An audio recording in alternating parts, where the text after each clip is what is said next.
আছেন আপনারা? আশা করছি সবাই খুব ভালো আছেন। আমিও ভালো আছি বন্ধুরা। চলে এসেছি নতুন রেসিপি নিয়ে বন্ধুরা। দেখুন আজকে পালং শাক, বেগুন, শিম দিয়ে আজকে আমি করব ভেটকি মাছের তেল চচ্চড়ি। ভেটকি মাছের তেল এনেছিল বাড়িতে, তার সাথে পালং শাক, শিম, আলু, বেগুন, মূলো দিয়ে একটা চচ্চড়ি করছি। তার জন্য দেখুন প্রথমেই আমি পালং শাকগুলো সুন্দর করে কেটেছি। পালং শাক, বেগুন, আলু, মূলো, শিম কেটে ভালো করে সিদ্ধ করে নিয়েছি।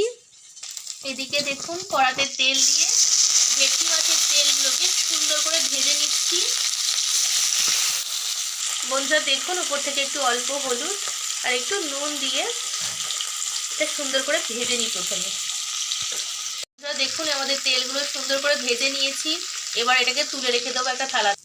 দেখুন বন্ধুরা আমরা তুলে রেখে দিয়েছি তেল ভাজাটা।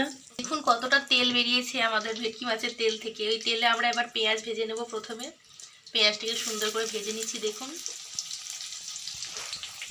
পেঁয়াজটা সুন্দর করে লাল লাল করে ভাজা হয়ে গেছিলো। এর মধ্যে আমরা এবার আমাদের বেটে রাখা কিছু মশলা ছিল সেটা দিয়ে দিলাম। যেমন একটু ছিল অল্প একটু রসুন দিয়েছি, অল্প সাদা সর্ষে, কালো সর্ষে আর একটু টমেটো পেস্ট দিয়েছি। ভালো করে এটা কষানো হোক। তার মধ্যে আমরা দিয়ে দেবো একটু লঙ্কা, হলুদ, জিরে আর নুন।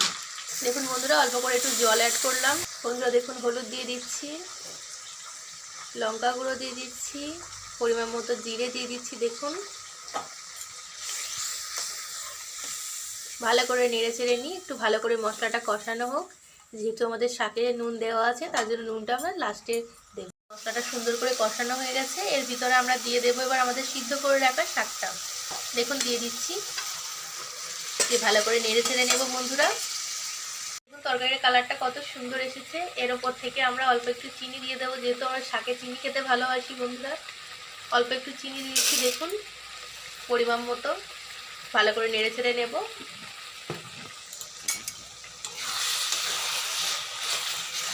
কত সুন্দর কালারটা এসেছে দেখুন।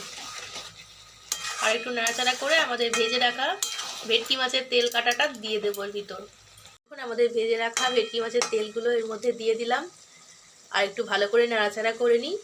তারপরে আমাদের তৈরি হয়ে যাবে পালং শাক দিয়ে ভেটকি মাছের তেল চচ্চড়ি। দেখুন রান্না শেষ হয়ে গেছে। এবার এটাকে থালাতে পরিবেশন করে দেবো। দেখুন আমাদের পালং শাক দিয়ে ভেটকি মাছের তেল চচ্চড়ি রান্না তৈরি হয়ে গেছে। রেসিপিটা আপনাদের কেমন লাগলো অবশ্যই জানাবেন। ভিডিও ভালো লাগলে চ্যানেলটি সাবস্ক্রাইব করে পাশে থাকুন। আমার ভিডিওগুলো লাইক, কমেন্ট, শেয়ার করে দিন বন্ধুরা। আপনারা সবাই সুস্থ থাকবেন, ভালো থাকবেন। আমি আবার অন্য রেসিপি নিয়ে পরের দিন আসছি।